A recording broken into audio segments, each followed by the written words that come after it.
Salutations everybody, it is Matty here today, and we're sitting down to talk again about the PlayStation 5 Pro. We talked about this bad boy when it was first revealed, and yeah, I was with a lot of you out there, losing my mind over the price tag, no disk drive, gotta buy that on top of it, plus the stand, and with everything combined based on my setup, and of course the game library behind me, I'd be spending over $800 on a mid-gen refresh. Miss me with that. But now we have our hands on reviews for the PS5 Pro. We get to see news on how Sony is receiving this PS5 Pro release. Is it performing well? And then of course we're seeing scalpers go up in flames, which always makes me very happy as a game collector. So there's much to be said about what's happening with the PS5 Pro situation, and all of it comes back to the middle with how video game discourse is handled nowadays. Really stepping out of the gate of the PS5 Pro reveal, there were two narratives going about it. One was this is overpriced and Sony is getting greedy based on massive failures like Concord, and of course the pressure that Sony faces to have their PlayStation business be the primary moneymaker, versus something like Microsoft where Xbox can underperform a little bit because they're not the number one moneymaker out of all of the Microsoft entity. Number two, the other narrative was that this is a, quote, enthusiast machine, and it should be treated as such. It's not for the common consumer, which I think flew in the face of what happened with the PS4 Pro, which was for many people a very easy purchase. I never really bought into a mid-gen refresh, so I skipped out on the PS4 Pro, but it was fairly priced. You had great hardware there, and it was playing some of the best exclusives on the market at that point in the best way possible. So it was really a win-win-win for PlayStation, especially with the timing of 4K televisions and their pricing. So it worked out well for PlayStation, where yes, this is not only a touchstone for video game discourse and what this information means to support those varying arguments, but it is also a touchstone for where exactly the industry is at. As in, right now, we're seeing diminishing returns on visual upgrades, and the PS5 Pro is very clearly indicative of that, whether it's Sony's own official comparisons or the many reviews I've watched. It just shows that this is something that, yeah, you could say is an enthusiast machine, or you could argue the same thing, which is this is just greed. Like, are you really charging this much for this little of a difference? I think the reality is with the PS5 Pros, we'll get into in a second here, is that it's all about how the games of the future perform on this thing, and that's how it's going to justify its cost. But right now, looking at the library that is available on PS5 Pro of upgraded titles, I don't know, man. It doesn't look like that good of an investment, but we'll see how that statement ages. We'll talk about it. Ladies and gentlemen, if you're new here and you're into what's going on with gaming, consider subscribing. So starting off at the top, right now, PS5 Pro supports over 50 games with updates, and these are everything from Alan Wake 2 to Baldur's Gate 3 to Diablo 4, Dragon's Dogma 2, Final Fantasy 7 Rebirth's in here. Of course, God of War Ragnarok is here. Hogwarts Legacy is. Ratchet & Clank Rift Apart, Resident Evil 4, Stellar Blade, which is also getting new Nier Automata DLC soon, which I can't wait for. The Finals, Warframe, The Last of Us 1 and 2. So a lot of stuff here has been updated where you can go ahead, fire this thing up, and get a lot of usage out of it when it comes to back compat titles. A lot of these games I've already played, but if there was one game I was really interested in seeing how it was doing on the PS5 Pro, it was definitely Final Fantasy 7 Rebirth. And fortunately, it seems like that one has come out really great, where it had a bad performance mode and it had a great quality mode, and now you got something in the middle where you're not really sacrificing the fidelity for performance like you had to originally on the PS5 with Final Fantasy 7 Rebirth. And that was what I was hoping for more of when it came to the PS5 Pro, was more situations like what you have with Final Fantasy 7 Rebirth. But since a lot of games were so well optimized at their original launch, you'd only get a couple of situations like this with, I'd say, something like Dragon's Dogma 2, which performed a lot better on the PS5 Pro. But I was actually watching Skill Up's review, and he showed something with a mode in Horizon Forbidden West where it just completely sunk the FPS in this brand new mode. And this is a trade-off where you get maybe minor improvements on graphical fidelity for the trade-off of 30 frames. And I think the sales pitch for this entire system was simply this: you don't have to really worry about picking one or the other. At least that's how it felt. But the reality is that you still very much have to make that selection. That's where you factor in the future of the PS5 Pro. Okay, it's not really doing much with the back compat titles, but games that are building with the PS5 Pro in mind, what can they squeeze out of this thing? And that's where I think the most of the value in it lies. However, I also wanted to talk about how PlayStation is handling things when it comes to the price point and how they feel things have gone for them, where they say that the PS5 Pro price has not had a negative impact on the sales of console, according to Hiroki Totoki, the Sony president. Speaking as part of Sony's recent financial reporting, Totoki said, spotted by Genki Japan, hardcore users are the target of this hardware. In terms of the pricing, many people made different comments on that, but pricing on PS5 Pro has not had a negative impact, I don't think. This is further supported by information here on Gaming Bolt, where they state PS5 Pro pre-orders were slightly stronger than PS4 Pro.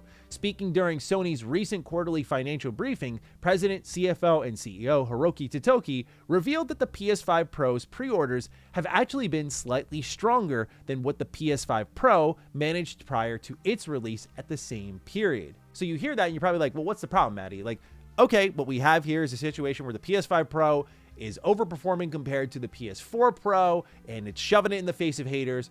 What's the problem here? Well, then you look at this next bit of news here, where it says the lack of PS5 Pro shortages means some scalpers are reselling at a loss. The situation appears to be the same in other countries, including Japan. Otaku Research Institute reports that while the console is now seemingly sold out at most Japanese retailers, some stores were selling it throughout most of the launch day without a need for reservations. On Japanese resale site Mercari, which by the way is phenomenal, sellers are reportedly selling the console for 10,000 to 20,000 yen, more than the retail price, which is $65 to $130 US dollars. But Otaku Research Institute notes that because Mercari takes 10% cut and shipping costs also have to be considered, that this still results in many resellers either breaking even or taking a loss. It also reports that numerous sellers on Mercari are selling for lower than the retail price, stating that they are selling at a discount because multiple items were purchased. And then VGC themselves posted a bunch of UK sellers for the PS5 Pro, putting it at a loss as it currently stands. What this means, in my opinion, is that two things can be true at once, which is something I've always emphasized on this channel, that it's not always one side or the other, pick a side, bro, or one narrative or the other.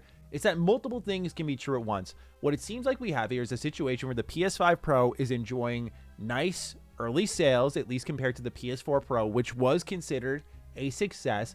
At the same time, however, stock is much more readily available where people can go out and buy one if they wish, but it's not selling out to the degree that the original PS5 was, where scalpers are not making a pretty penny on this. And I don't know what scalpers actually anticipated, because it's one thing with the PS5 Pro for the 25th anniversary with the PS1 imagery on it and the color scheme on it.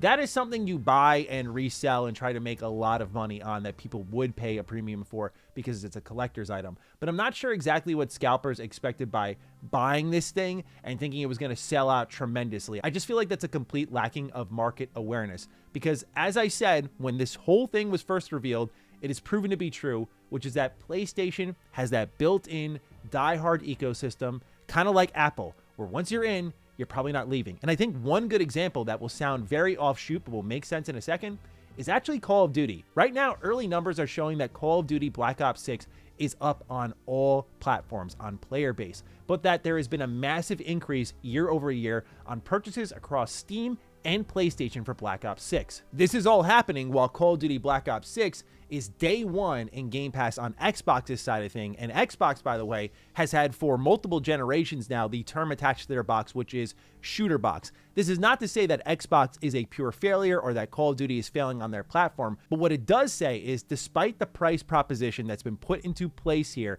for something like Call of Duty Black Ops 6 on Game Pass over on the Xbox ecosystem, where sometimes in the case all you need is this right here, a controller, some cloud streaming, and boom, you can just play it for 20 bucks and sign off. That's great value there. But for people who are in on the PlayStation ecosystem or care about owning their games, they're going to go ahead, buy the product for their own ecosystem, and call it a day. That's not to say that Microsoft is over in the corner weeping about this. That's why they're going multi-plat in a lot of ways, because they just want you to be in on the products they're making, and all they care about is the revenue line going in this direction, not that direction. That's all they care about. But what it does show is that there is a die-hard commitment to gamers for the consoles that they have selected this generation based on what was selected last generation, which was the PS4 in spades. That digital library has been built up, and if you can get to the next half step in the terms of performance, that is why the PS5 Pro can sell, right? It can sell because you look at what's happening with this generation, where there's a lot of pick this mode or that mode, and people are looking at it with the hopes that future games will not be like pick this or that,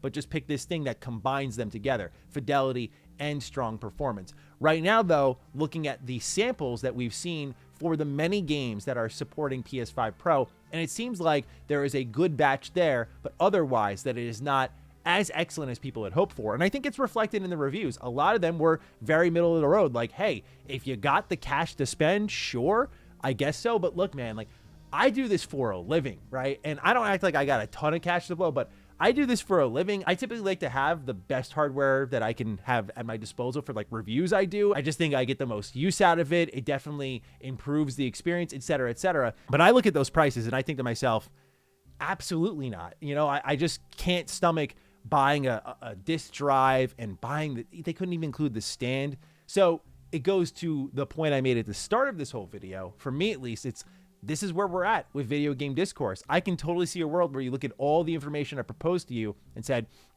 it's selling, but it's not selling a ton. And that's because PlayStation got too greedy, and that's why I'm not supporting them. At the same time, you could say, look, it's selling decently. It's an enthusiast machine, and it's being treated as such. And it's just, again, that's where we are nowadays, unfortunately, with a lot of conversation, is that it requires nuance, right? I'll be the first to say I was storming out the gates like, what the hell is going on with the PS5 Pro? And don't get me wrong, I'm still pointing and laughing at the scalpers who thought they were actually going to buy this thing and resell it and make a coin off of people. But now we're seeing like stock shortage isn't as much of a problem as it used to be, right? This was a big deal at the start of the generation with COVID, chip shortage, that sort of thing. But now we're seeing a much bigger difference in stock and supply of it. However, I think the other telling part will be, what does Nintendo do with their next generation of Switches and how much stock will be readily available for that? Will that sell out instantaneously? How much will they make available for people? Time will tell on that. But I think this is a situation where a lot of things are true at once, and I'm seeing all different narratives, all different aggressive takes online about the PS5 Pro. And again, I was right there with y'all, like, just screw this system and what it stands for. And I still stand by that, but I can't just look at the data here and go, well, it's a bona fide failure because of my beliefs. I just feel that's missing the point of what the data is suggesting here. But nonetheless, the PS5 Pro situation is deeply fascinating to me. And so I'll be tracking it. For me, what I'm reading here is someone who is looking at it with an open mind saying like, okay, can a reviewer prove it to me that I should buy this thing? When I watched it, I went, nope. If anything, I feel more certified about why I didn't purchase it. What would make me a bit more uneasy is as we move into the future, right? We're seeing the diminishing returns on visuals, but however, games have always had to pick one side or the other. Will the PS5 Pro enable a world where that choice matters a little bit less? Because if so, that would have my interest. Like if something such as a Starfield PS5 edition was 4K 60 at launch, right? I hate that that's the first example that came to mind, but you think of that multi-plat Starfield version that could be better than the Xbox version. That'd be nice, right? So we'll see what happens with games that move to PlayStation or in development for PlayStation. What do their exclusives do to take advantage of that sort of hardware there? That's also going to be really interesting because you have to imagine for each major exclusive, whether it's third party or first party PlayStation is doing, they want to give you a reason to buy the PS5 Pro. So they'll show off some unique modes for that. So I'll be keeping a close eye on that. And if we continue to see a lot of games just delivering in a really strong way on PS5 Pro, then that would start to make me turn my head a bit and consider a purchase. Hopefully by that point, it'll be at a lower price point because I don't want to spend $800+ on a system just to stand it up on my entertainment center and get mildly better performance. Because that's the one thing, like looking at the back compat comparisons, like it wasn't like a lot of major improvements. Like it was very fine details that you were noticing. That's where we are with visuals nowadays and why I think the leap from the PS4 and Xbox One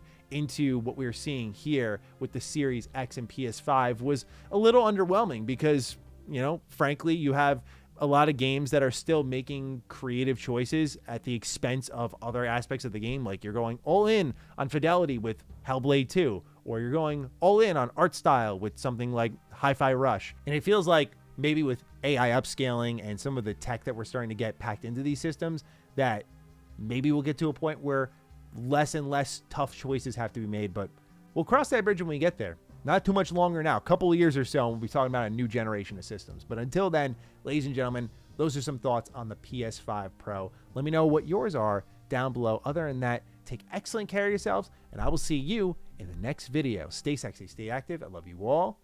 Peace.